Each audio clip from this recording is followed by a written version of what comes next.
Welcome to the fourth event in our series. Today we are focusing on biodiversity and ecosystem-based adaptation, which is a key part of our overall program. But I thought maybe I should just give a little bit of extra context. Obviously, COVID has changed things, and it's illustrated a couple of important things when we think about adaptation. In particular, the rise of zoonotic diseases. It looks like it will go on the increase, but certainly it's linked to the abuse of nature and the need to change the systems with which we operate. But it also provides a microcosm of what it's going to take for us to be resilient. So in 5 short months, we've learned that our systems aren't really set up to cope with these kinds of shocks. And of course, climate shocks could be of the scale even greater than the scale of the impact of COVID. But what we've also learned is that when the motivation is right, we can really act together to make some real change and some real difference. The other thing that I'm acutely conscious of is that it has really shown the impact of inequality. And so we've seen that the poor and the vulnerable are impacted most by COVID. And again, that's a microcosm of what would happen under climate change. So why is the NBI involved in adaptation and thinking about these things? Obviously, we think, the hypothesis that we have is adaptation is going to be sorely needed, that even if we get our act together and do the best possible mitigation we can, there is still going to be quite a high degree of adaptation required. It's a significant investment opportunity, an investment opportunity that both protects the poor and vulnerable, but also the economic competitiveness of the country. And it's also one of those areas that can really only be solved through collaboration, and it requires sort of long-term commitment and patience. And so that's kind of an NBI sweet spot. That's the kind of area that we like to work in.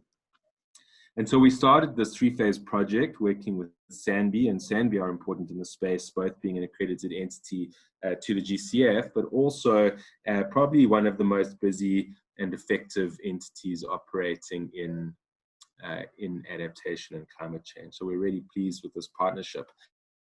And the 3 phases are raising awareness. Why is it needed? What is it? What do we have to do?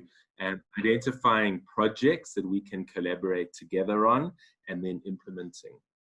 And we've been privileged enough to bring in some key partners into the conversations from academia, from government, from business practitioners, and from the investment community. So today's event is really wrapping up the fourth event of phase 1. And the events have been looking at the climate science, and looking at climate finance, looking at adaptation itself, and then today focusing more specifically on ecosystem-based adaptation. And so what have we learned so far? We've learned some pretty key things. We have more and more confidence in our opening hypotheses as we move along. We know that adaptation is going to happen, that its impacts will be unequivocal. We know that there is a strong component of just transition related to adaptation, and in particular that climate adaptation impacts the poor and the vulnerable the most. We have lost a little bit of faith in mitigation efforts, reinforcing this need for us to adapt. We've realized that this can't be achieved without collaboration at quite a large scale.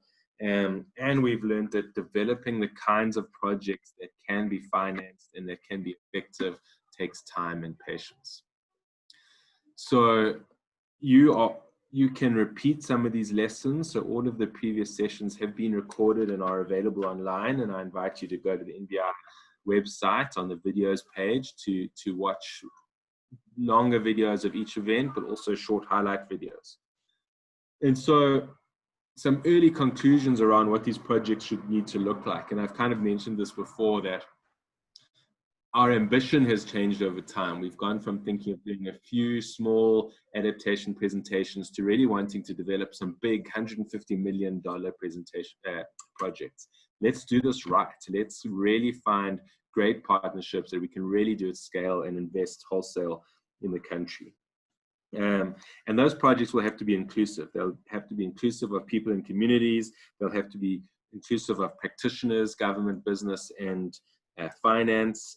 They will have to be inclusive of the whole system. So one of our sessions, we ended up having a long and somewhat surprising conversation about the role of soil in adaptation. And I'm sure that there are not many of us who think that deeply about what an adaptation project will take.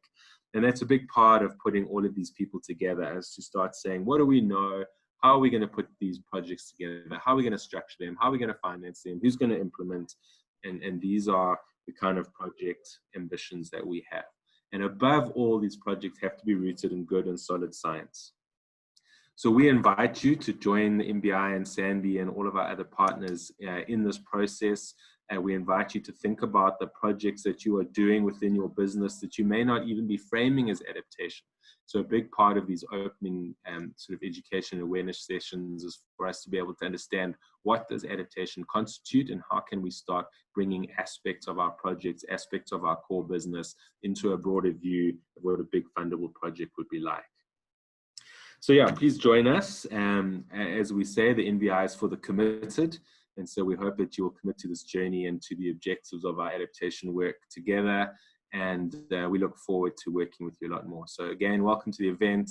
And we really look forward to the discussions and into the next phase, starting to develop active projects. So I'm going to hand over to Reitumetse, who's going to talk us through the program and get us going on the first item. Thanks, Reitumetse. Thank you very much, Steve. It's a great pleasure to be with you here today. We've got quite a packed lineup today that's looking at various aspects of ecosystem adaptation, looking at what the current landscape looks like in South Africa, what tools are available, particularly for private sector, to be able to implement projects that are ecosystem-based and biodiversity-driven. And then we will have a short session later on that's looking at these types of projects in action. And we'll have participants in our panelists from Conservation South Africa. It's Julia Levin, Jessica Allen from C4 Eco Solutions, Feroz Kaur from Woolworths, and Alex Eckenstein from the South African Institute of International Affairs, all giving their perspectives on projects that are taking place and their insights and experience. And after that, we'll have a short panel discussion, just seeing how, based on what we've heard and what we've understood, what opportunities are there available for the private sector to scale up these actions in a practical way and build that portfolio towards Green Climate Fund and other funding opportunities that may be available. And our first speaker today will be Barney Kope from the Department of Environment, Forestry and Fisheries, and he'll be sharing his insights on ecosystem-based adaptation in South Africa and what's been happening.